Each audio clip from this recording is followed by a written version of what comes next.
আজকে না একটা দারুণ জিনিস বানিয়েছি আমি আজকে।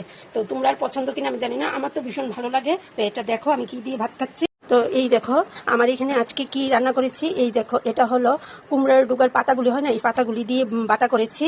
এখানে আছে আলু ভর্তা, যেটা আমার ছেলের খুব ফেভারিট, আর আছে কুমড়ার ডুগা দিয়ে ডাল দিয়ে। তো আজকে সকালে আমরা এটাই রান্না করেছি আর এটা দিয়েই ভাত খাবো। এই দেখো আমার ছেলে, মানে ওর জন্য তো আলু ভর্তাটা ভীষণ ফেভারিট। ওই দেখো ও খুঁজে খুঁজে নিচ্ছে আলু ভর্তা, ও আলু ভর্তাটা খুব পছন্দ করে।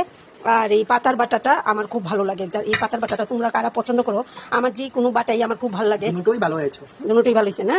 আমার ছেলে কইতেছে দুটোই ভালো হইতেছে। একটা ছেলেদের মুখে যদি কোনো জিনিস স্বাদ লাগে সেটা অনেক বড় ব্যাপার।